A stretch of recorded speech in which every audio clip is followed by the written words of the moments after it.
Good afternoon, Atlanta and the world. You're listening to the WCEG Network.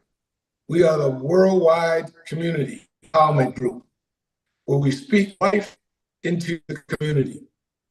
We'd like you to log on to WCEGTalkRadio.com, watch us live on your smart TV, on the Roku cable channel, YouTube, Facebook, LinkedIn, and now on Fanbase and Blue Sky. Search for the WCEG and subscribe to all social media platforms. I am Anthony C. Aiken, co-host of Veterans Today Talk Radio, along with my great friend Herman Anderson, who will be introduced again as we move forward. Like I said, we're the co-host of the Veterans Today Talk Radio. Download our free WCEG mobile app. Alexa, play WCEG Talk Radio, and listen to WCEG on any of our 12 podcast distribution platforms. Last but not least, our disclaimer. The topics and opinions are those of the show host and guests and not WCEG Radio. Thank you for your continued support and welcome. Brother Herman, how are you doing? Good afternoon, my brother. How you doing? It's welcome back to the fall season. We're ready to go and empower the people. So that's what we're going to do. Our guest to kick off this season is Veda Brooks, who is not new to WCEG.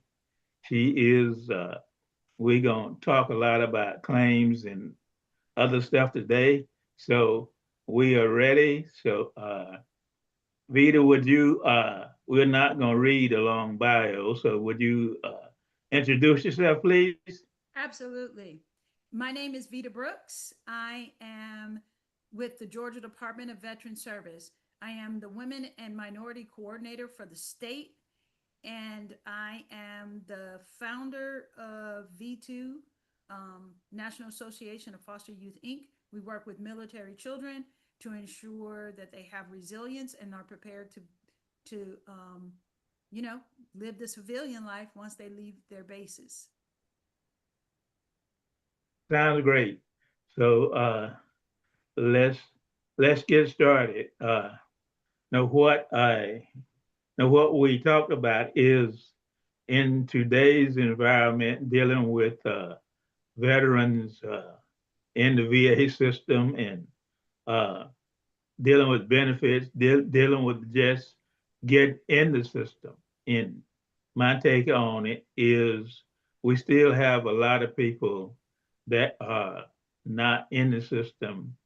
And one thing I would like to address is a veteran that's not in the system in organization like mine and yours, and also the Veteran Services Organization, American Legion, VFW.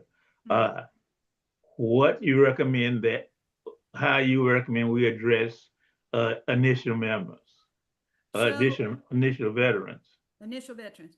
So here's my from my observation, our national veteran organizations, I know how much power they have in Congress. I know that based on their numbers, what the lobbying looks like to change policies and to change laws, and even to advocate for them to recognize certain diseases. However, what I do see from those who are able to go before Congress and speak is that, we're getting old. And there is an absolute need for us to engage with people who have served. And a lot of times, I'm gonna be honest, we're in the same post, we're at the same places, we're doing the exact same thing we were doing 40 years ago because, we old and it works. It worked for us. I know where to be on Thursday evening at 6 p.m. I show up, I do the votes. And And a lot of times I'm the young one in the group. Um, and so that really doesn't do well Hey, for, I'm sorry to interrupt, but Vita, I need you to log out from your computer and maybe log in from your phone because people are watching on Facebook and they can barely hear you. okay, well, Okay. let me do that. Let me do Okay. audio Okay. through my phone. Yes. Thank you. While she's doing that, it's the timing is right. The timing is very, very right now because this country is going through so many different changes, and it's affecting the psyche of the veterans. It's also affecting their ability to seek proper information uh, to receive their benefit and their compensation. Um, the new federal administration has put sort of a cloud over the Department of Defense, over the veteran system, that people are asking questions about, am I still going to be covered? Am I still going to get my Social Security? Is my military veterans pay going to be affected? Will my military retirement pay be affected? So the timing is right to have it on right now. It really is. And like you say, the entire Department of Defense is in an uproar. And I just saw in the news today that he's talking about even changing the name of it. And you have people, veterans themselves, that are working in the VA. They don't know whether they're gonna have a job. And Right. so how can you work and help veterans when you're not even confident you're going to be working next month? Well, I mean, let's just take a look here at our local VA in Atlanta. Over 1,000 slots are gone. That affects patient care, inpatient care, availability of services. Uh, Being a service-connected disabled veteran, I could not even get an appointment at the VA. I have to now go through what they call community care and wait 2 to 3 months for them to find a provider to do something as simple as teeth cleaning. Well, I'm the same way. I'm waiting out on an appointment for eyeglasses, and also a lot of us, including me, have CPAP machines that and I got the latest one, and I need them to connect it because they do track you if you use it. Oh yeah. So Definitely. they have us on waiting list for everything. And I talked to someone that the person that I talked to recently was one of the people that say, I'm not sure I'm going to be here in the next 30 days. Wow. Wow. So, Miss Vita, are you back? We can't hear you. You're still muted. I'm still muted. Oh, now you go. Better. There you go. Okay, Much, I much am better. back. We got the best engineer in the building. You know what I mean? She told you what to do, you did it, and look, we can hear you now. I got to And turn now my you volume. can hear me. Awesome. Yes, yes. So So I, once I you can, came back on and you guys were talking about the VA and how understaffed it is. The thing is, it really is not that way across the United States. Truth is, it's not that way across Georgia. So if you should not, I repeat, you should not be waiting 40 days for community service. The whole reason community service was developed was so if you could not get into the VA in 45 days, community service could get you in sooner. So if you're having that problem, if community service is not working the way it should, then I strongly suggest that you push that up. And it doesn't matter if it's to your congressman, but IG, make them aware that community service is not working. Because Also, let sometimes, not all times, but sometimes we're not getting what we want because they're trying to keep patients in the VA. And so they go, do you mind waiting this long? And then somebody goes, well, no, I really want to get in. And so they don't even explain to you how community service actually works.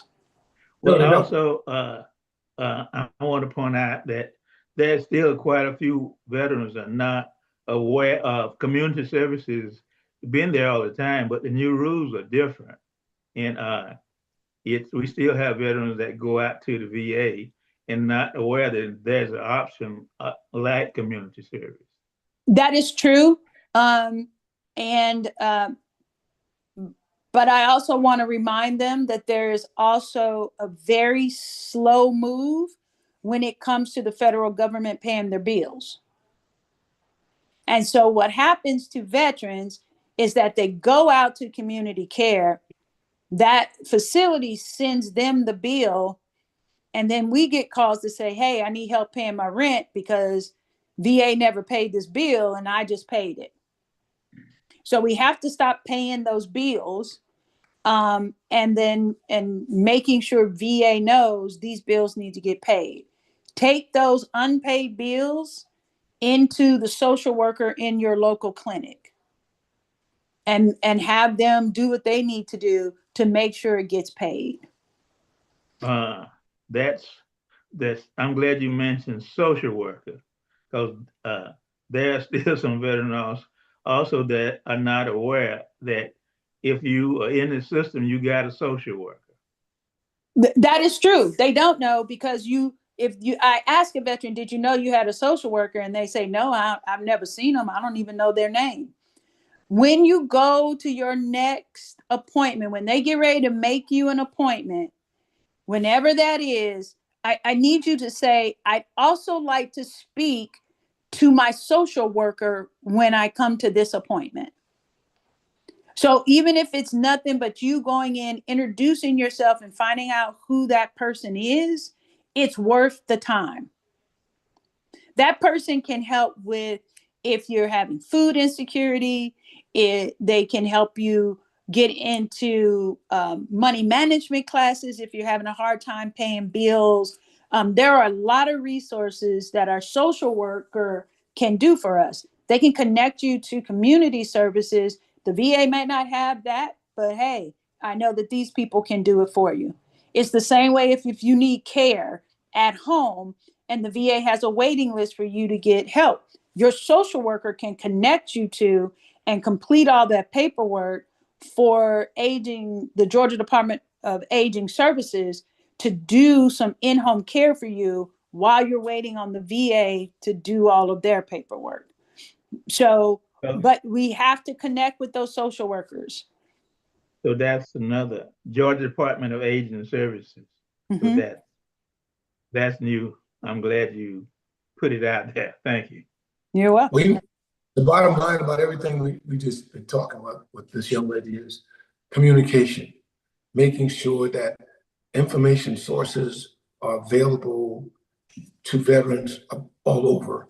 Now, we have to also throw another gamut in there. There's some veterans that don't have good access to communication for whatever reason, either by not having a computer, a smartphone, or whatever. So it's going to take some innovation. It's going to take that drive to make sure that, as you and Herman eloquently stated, that the information is out there. A lot of veterans don't know about social work. They don't know about things that are out there to provide them. They don't know about the timelines in regards to getting things done. And that's unfortunate. And even since I received my disability back in 2011, I'm still learning new things all the time, even now. Yeah, so when you're talking about what can our service organizations do, they can be that hub. They can be I need to send a message to my Healthy Vet or my VA, whatever they're calling it now, but I don't have good internet at home or I don't understand how to use the computer. That's an excellent thing for service officers to be doing inside of their posts, because when we know that those veterans are going to show up, especially the older ones, because you can't call Social Security anymore. You used to call Social Security, they would help you over the phone. Now they want you to create an account and remember a password. And you're trying to remember which medication to take when. You understand what I mean? And so it's not that easy when you get older to move and to change in the way that technology is trying to make people change. Plus, we have to start introducing them to this technology because people go, those scammers keep calling me. They just keep calling me. Yes, but they don't realize that's a computer calling them. And so they're hanging up on them. But after they call about 7 times, and if they even say, because you're a veteran, you can have this. In the beginning, they just feel like, oh, I'm a veteran. They're targeting me. This must be good. So we need to teach them about AI. It is so deceiving if you're not paying attention. And there's fraud. There's just fraud everywhere. So we have to be more diligent with putting our young veterans, our post 9/11 veterans, in charge of social media and talking about fraud and helping our older veterans be able to give them the class on how to spot if it's AI or if it's real. And people can't do that. I've seen many things break out on Facebook and everybody's mad at whoever it is, but it was AI. It had nothing to do with the actual person. And so, and then for my ladies, because it's mostly you, no one who wants to date you needs your money. Or let me put it to you this way. You don't need somebody who needs your money. So our older ladies are looking for companionship, and people are talking them out of lots of money. And we need to be careful. So check on your grandmas, on your great aunts, and tell them, we got you. You ain't got to pay some man to talk to you, right? Because it's happening. Herman, did she break that down, Herman? Did she break that down? She's really on a roll today. It is. Well, we've heard about some individuals that are granted community care, but sometimes it ends up with them getting a bill that we're not aware of. And then the other one, the comment that we heard that they would, the VA would call them to go out to community care, but then the VA would come back and deny the claim. Yes. So you got an oxymoron going on here. Sometimes it's an oxymoron, and sometimes it's because the VA doesn't vet every single person. Say that again. The VA does not vet every single person. Gotcha. Right? And so if I still have access to the portal that says a patient needs this, if I have a team of people who are calling, getting them in before somebody else does, I'm going to call and say, hey, you've been approved. Come on in. Right? And then the VA goes, no, they're not even approved anymore. They lost their contract with us. So they're saying they shouldn't pay the bill. And that's one of those things that is both, that is the downfall of having a patient portal where businesses that are supposed to be helping, we aren't effectively deleting those organizations from our portals, which is why people are being called to get stuff done. And it's also why veterans receive mail that says, hey, we're from Piedmont Noonan, come do this at our thing. And then they don't show because VA hadn't bothered to call them to say, we authorize them to do this. And honestly, the amount of time you have to spend on the phone to on hold to ask somebody, is this legitimate, is ridiculous. And so as soon as you walk in there, they say, you need to sign this paper that says, if no payment is received from the federal government, you're going to pay. If they're making you do that, don't sign that paperwork and tell them I will get with the VA and get myself rescheduled, because you're not liable for that. I totally agree with that assessment. And the other thing is, I need your thought. We got another question that came in from one of our guests. What about veterans utilizing their own alternative insurance to pay for something based on their frustration with the VA system? What's your comment on that? So here's my comment. Well, I have other health insurance. That's a personal decision that I made because sometimes I need to be seen right away, right? Here's what I know though. The VA is not going to reimburse me for that, even if it is something that I'm service connected for. Why not reimburse you if it's something service connected? They won't reimburse me because I didn't take the proper steps. But you said if it's an urgent scenario, let's say it's 1 o'clock, 2 o'clock in the morning, you can't call. That, as long as I go to an urgent care or an ER, VA is going to pick that up. Right? Okay. But what I'm talking about, let's say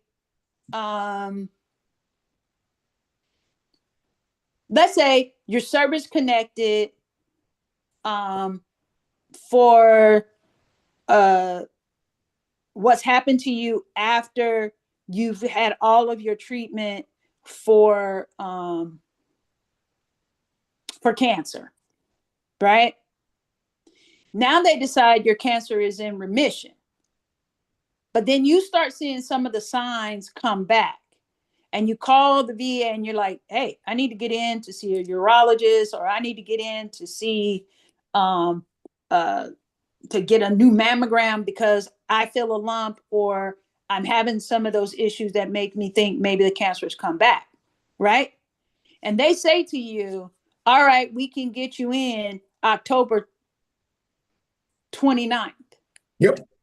For me, if I had breast cancer and I'm feeling a lump and you can't get me in until then to figure it out, I'm going to use my own health insurance, because this is my life you're talking about. Do you understand what I mean? Yes, sir. Sorry. And so what they're going to say to me is, yeah, you were service connected for breast cancer, but we had an appointment for you and you chose to go use your own insurance. I'm willing to pay for that because that's my peace of mind, right?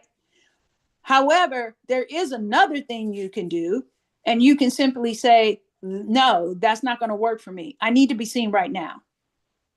And they cannot turn you away. If you go into your clinic in the morning, they need to see you. And if they say they can't see you, then make them give you a community service thing to be seen, right? Knowledge is power. Knowledge is power.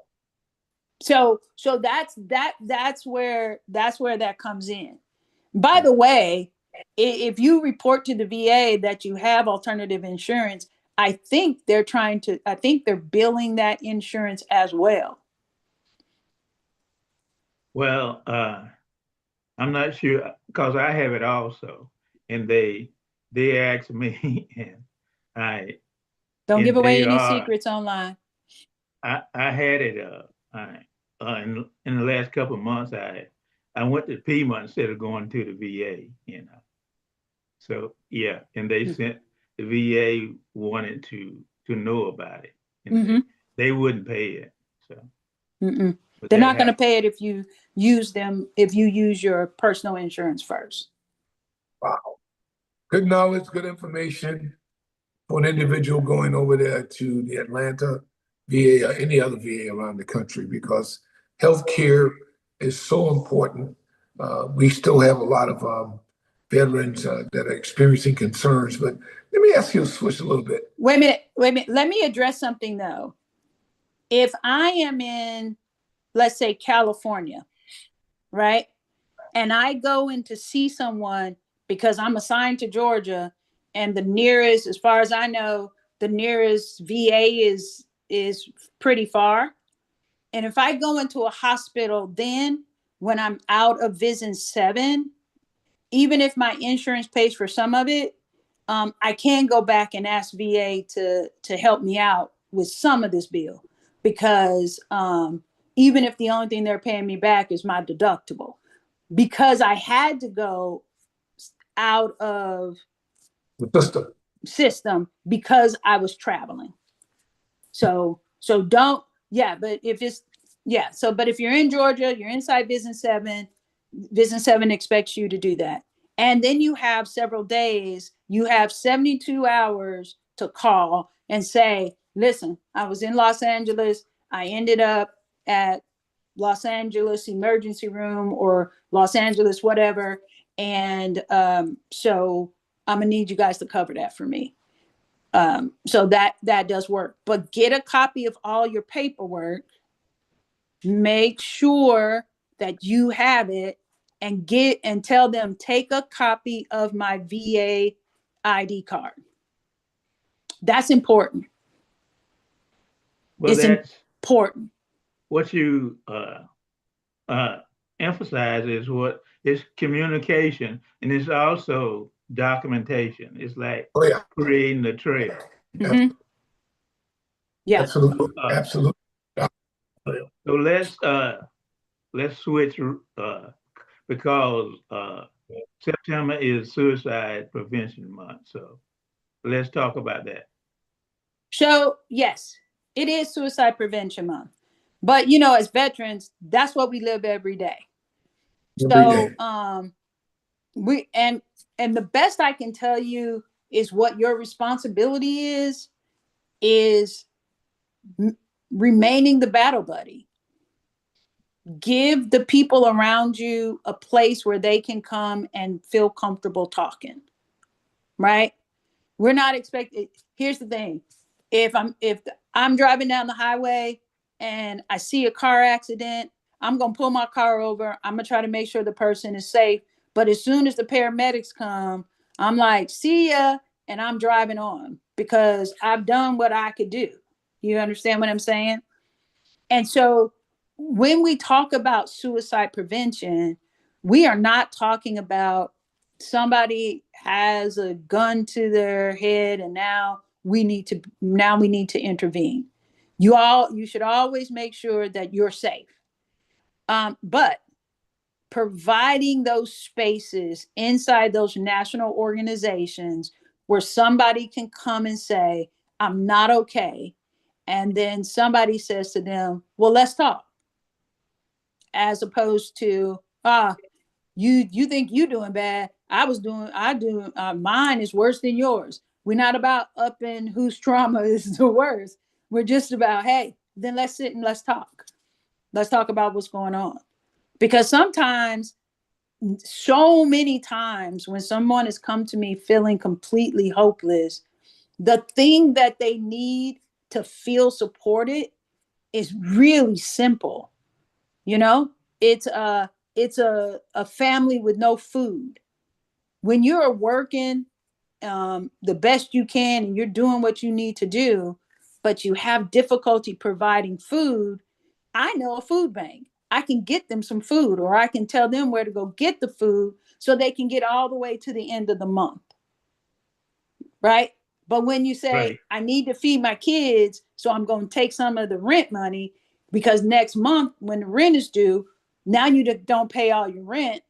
And so that $40 or $50 you took out is missing from the rent. So now you have that $50 plus the $40 late fee. You dig yourself into a hole. And so we just need to make sure in your areas, in the places you are, post, these are our local food banks. Post, this is where you can go if you need this, or you know what I mean? Hey, a lot of people just don't know. So understanding those resources in your community, it actually brings down suicidal ideations. It's not about taking guns away. But it is about, hey, today we're going to have at this site, at our meeting, if you have any medications, that you are no longer using, bring them in. And then you guys can turn those, somebody can collect that, put it in a bag, take it over to the police department, and they will destroy it properly, right? That way we know we're giving them that opportunity to bring in something they've been hoarding. Offer them gun locks. Really, with lately, it hasn't been adults shooting up places. It's been our kids. So how about we put a gun lock on there? So even if they figured out how to pick the lock on the gun case, they have another barrier. Maybe they'll just leave it there and say, forget it, because I'm never going to get that lock off. You know what I mean? So that's what we're talking about. But it's conversations, having conversations. You mentioned community, and as the listeners know, I also have a nonprofit organization, Veteran Helping Veterans. And on September the 20th, that's coming up, Veteran Helping Veterans, along with VFW Post 6449 in the Triple Nickel, is having a community health fair at in Fairburn, and we invite everyone to participate, families and veterans. And the way to RSVP is through Eventbrite. And as I mentioned, this is a combination of three veteran organizations. We also are nonprofits, so we can invite people to do that. And so with that, we'll move on.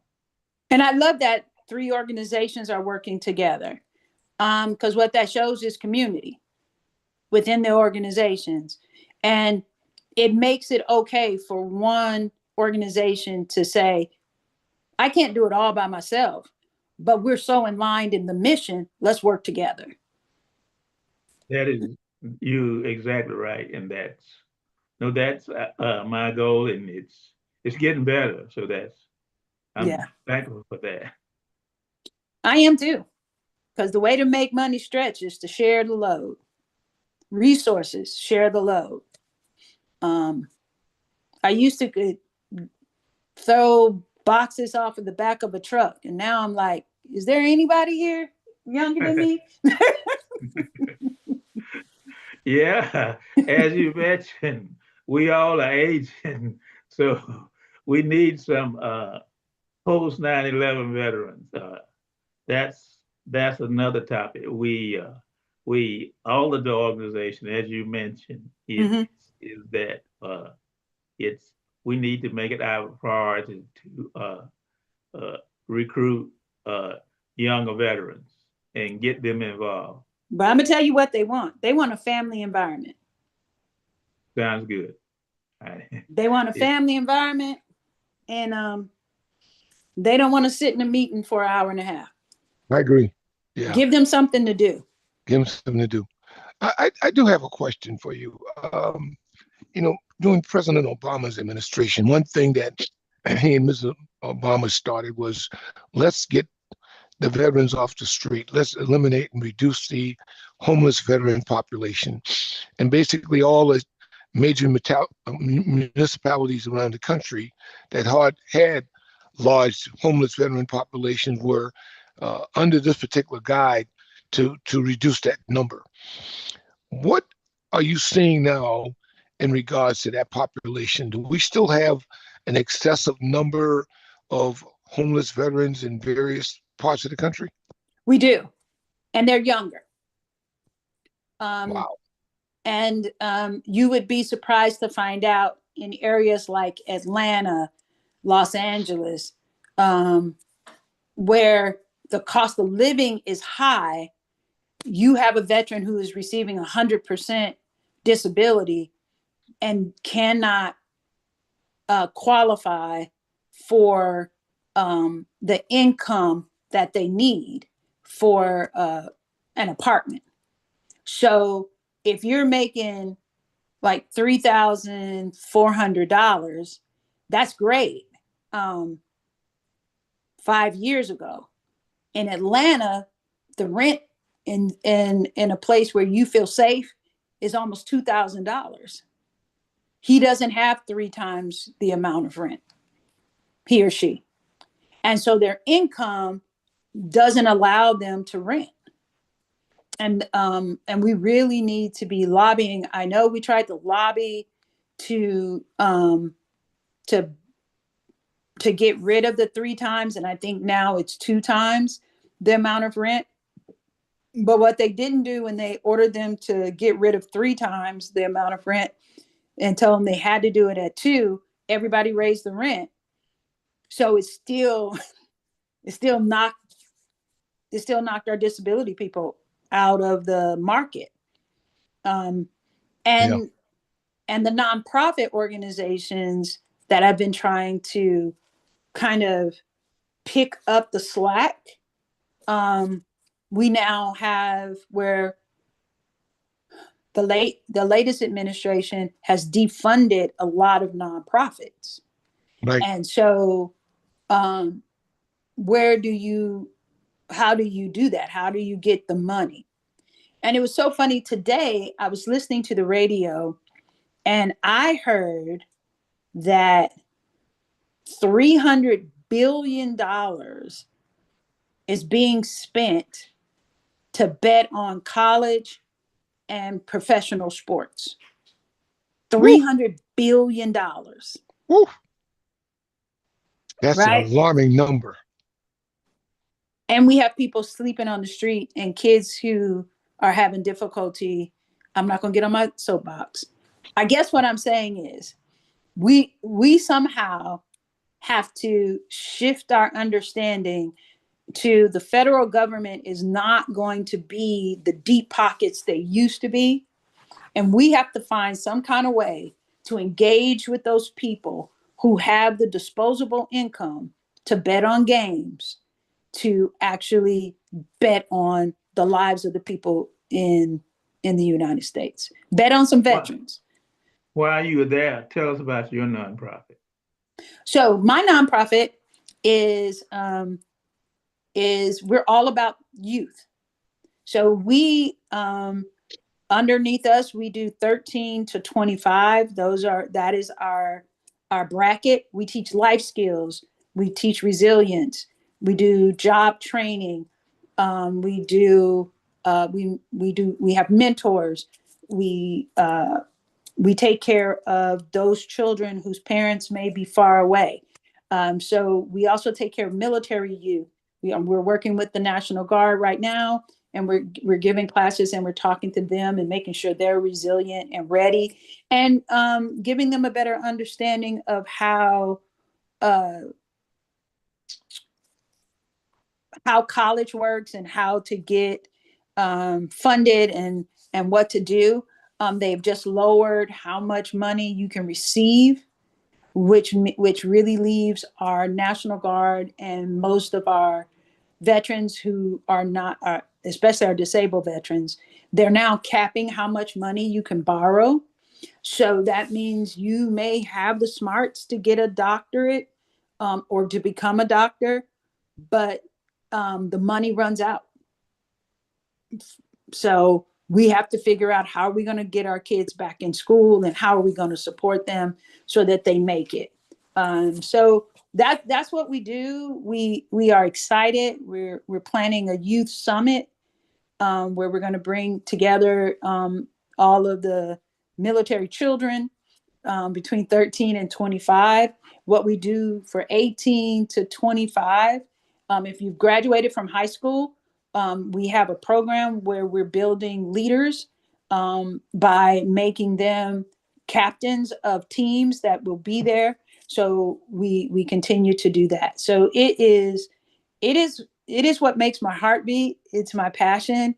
A lot of people don't think about the kids and what's going on, but it's unfortunate that the parallel between foster kids and military children, their lives have a mirrored effect because your military children move so often that they lose that community.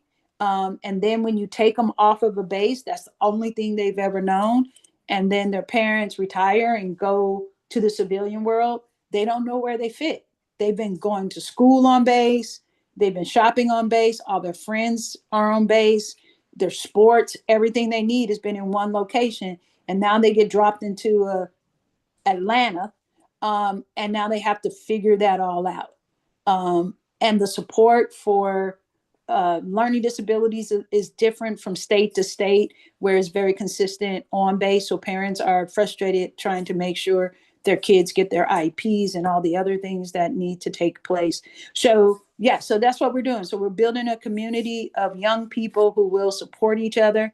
The goal is, as I continue to get older, the young people who have gone through the program, they will pick up the mantle, which is why there's a lot of adults behind it, but we push out and we train and we make sure that the young people are leading most of it, so that when we're not here, we're raising up the leaders to keep it going.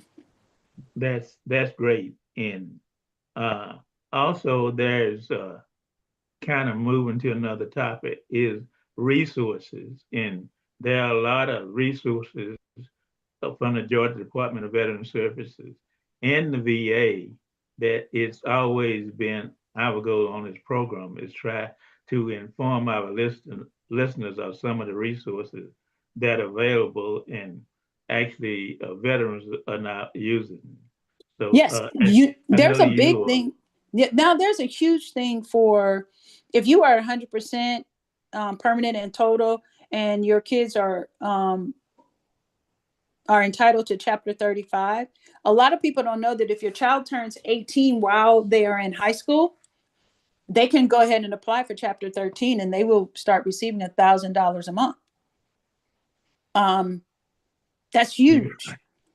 You're right. That is huge. Mm-hmm.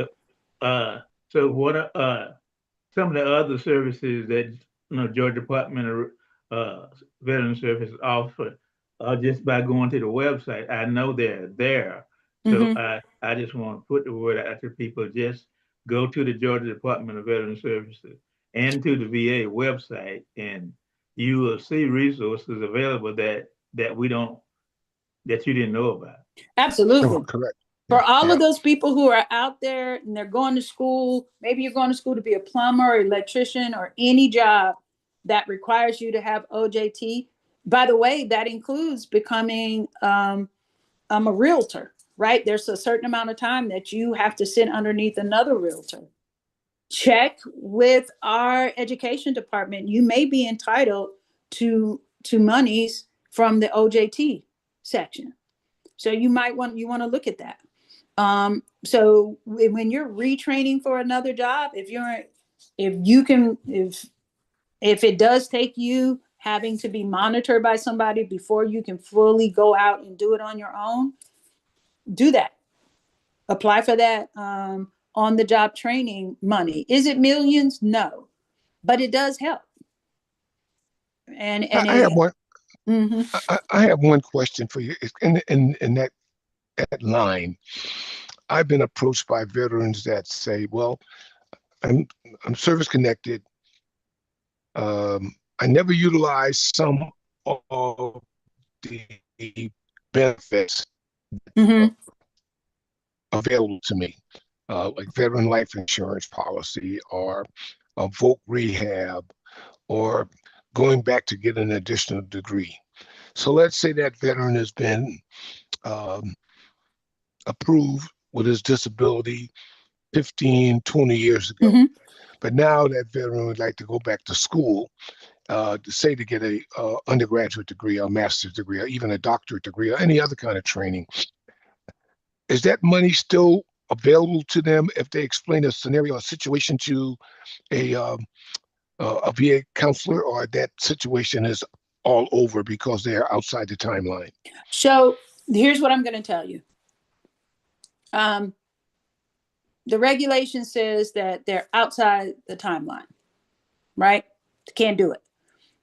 They missed it because when you signed the contract, there was a certain amount of time that you could use that money to go to school.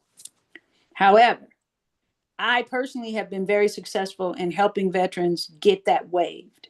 Now, it's waived for very specific reasons. Everybody won't get a waiver. But if the reason you were unable to go to school is because of your service connected disability. You were not able to, how do I say this? So let's say you had 10 years, right? But your leg was amputated. I know I'm going all the way severe. So you were in rehab, what, 2 years? Then you had to learn how to walk on your prosthetic. Then you had to learn how to live by yourself and become more self-sufficient, right? And so now here you are, it's 7, 8 years. You need a whole degree, but you only have 3 years technically. Put that paperwork in and ask for a waiver and explain why you need the waiver. I was unable to start because of these issues. I've had young people who have Chapter 35. They have Chapter 35 because their parents are completely disabled.